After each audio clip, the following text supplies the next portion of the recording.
Hi, I'm Dr. Pilet, and today we're going to do parenting styles. And if you will, I'm going to give you a brief discussion about these tools that we use to attempt to train, to mentor, if you will, to role model our children into some idea of adulthood. Remember, your job as a parent is to launch your kids, to make them more prepared for society. And so, this particular class, Parenting Styles, is about the three diverse ways that we like to see: that expansive autocratic to the left and permissive to the right, and in the middle democratic. So we're going to be talking about parenting styles that bridge that all the way from autocratic down to permissive. And if you will, let me give you some backdrop to that, if you will. Okay.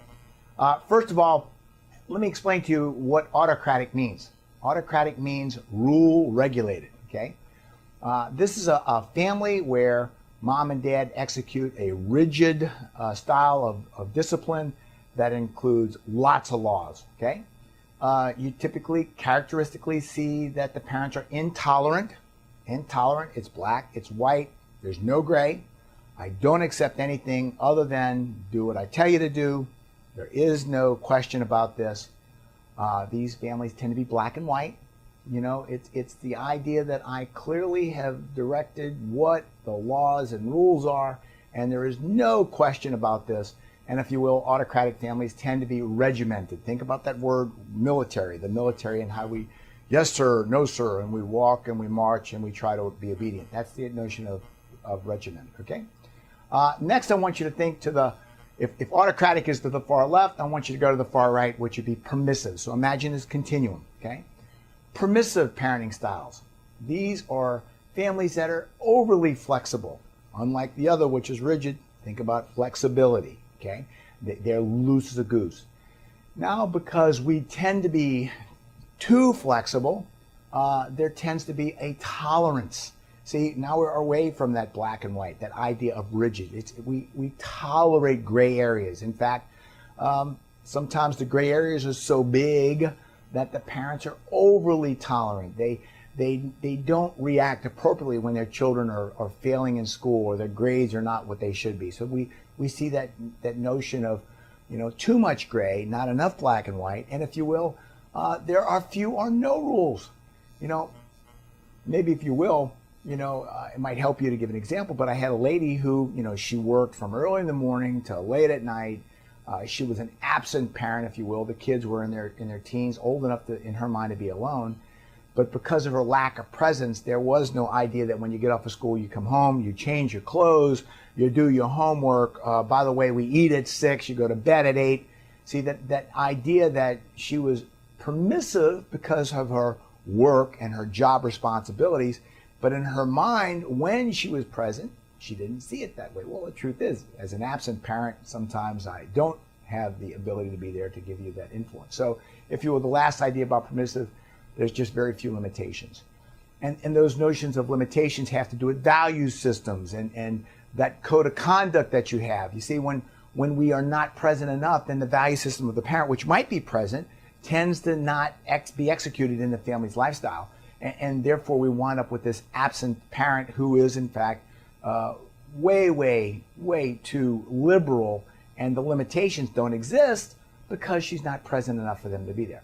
Now, if you will, let me contrast to that middle area, because democratic is the way that I think best manifests how we can grow our children, if you will.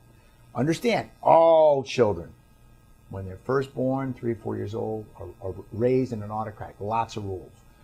You're going to eat here. You're going to take a bath at this time. You're going to go to bed at this time. Because when you're a baby, you need that autocratic idea.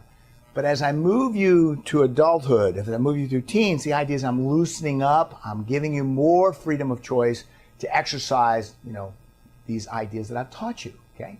When we're in the middle, democratic, we're looking for parents that tend to be loving, and they're an instrument in the child's personality development.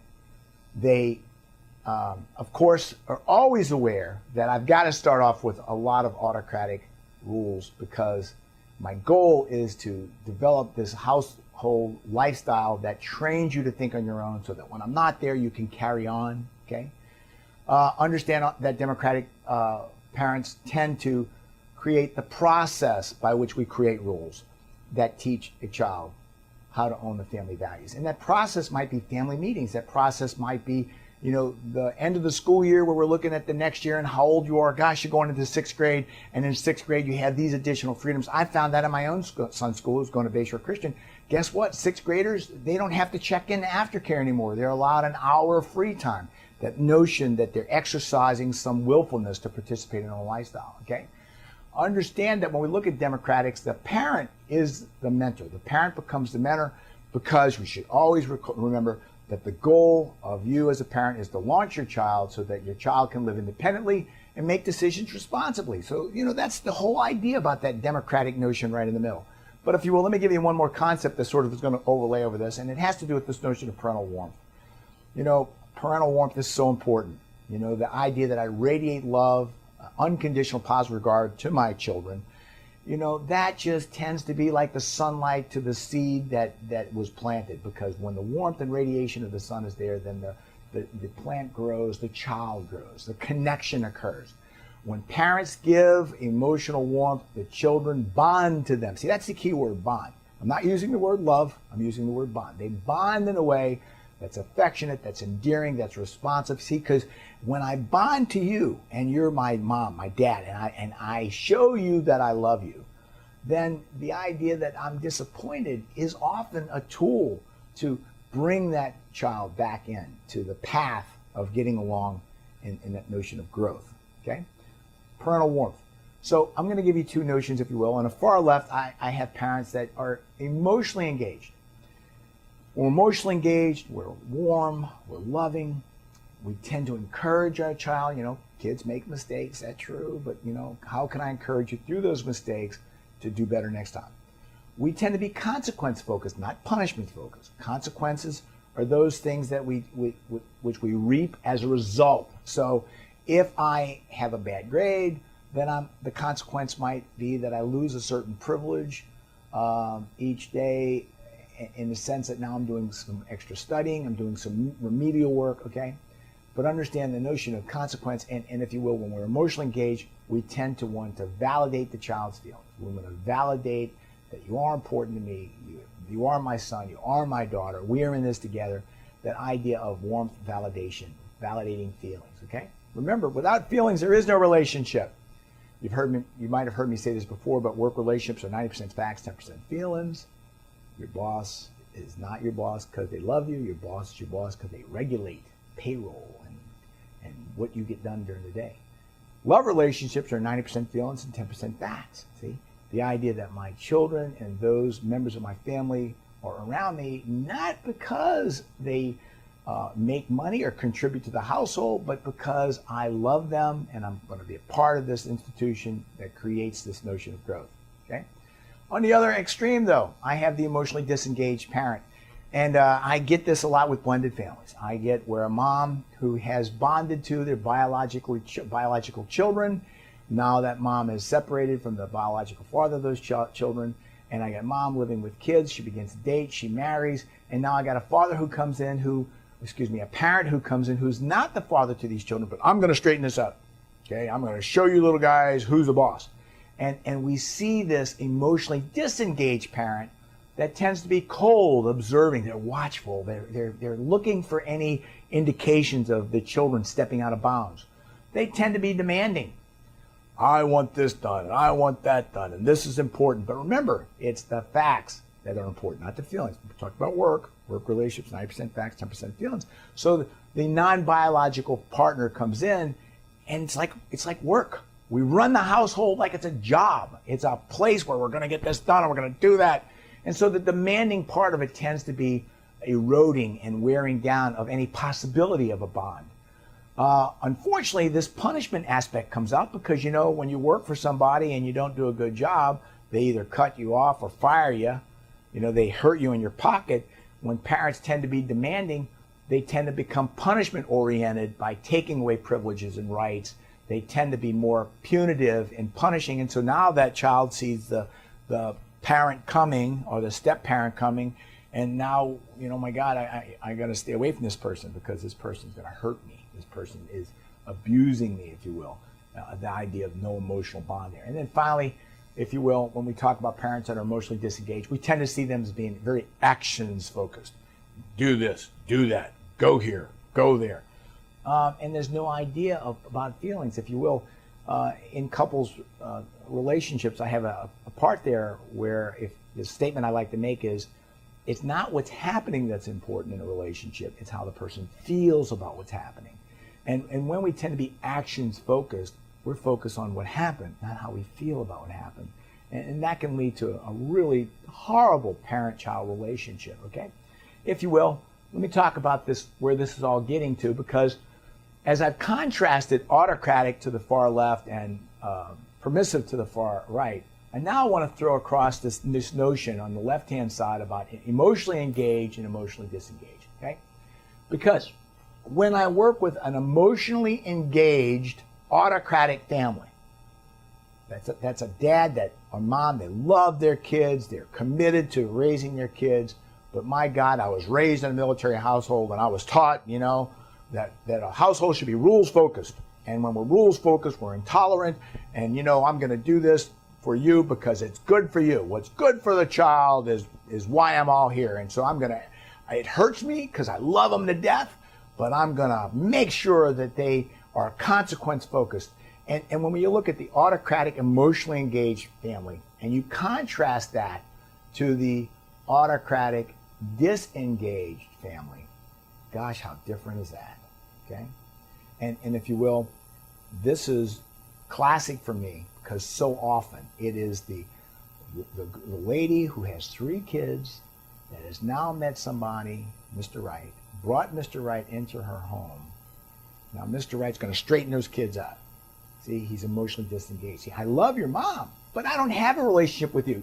I fell in love with you, mom, but I haven't fell in love with the kids. There's no opportunity for that to happen. There's no bond. There's no emotional connection. You're kind of a residual product. And when we see this emotionally disengaged parent, step-parent, that's autocratic, we see blind obedience, error will not be tolerated. My God, you know that pain. You remember I spanked you last time, and you don't want one of those to happen again, right?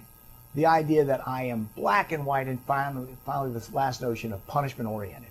The emotionally disengaged parent who is autocratic is very punishment. It's all about kicking your little butt, okay?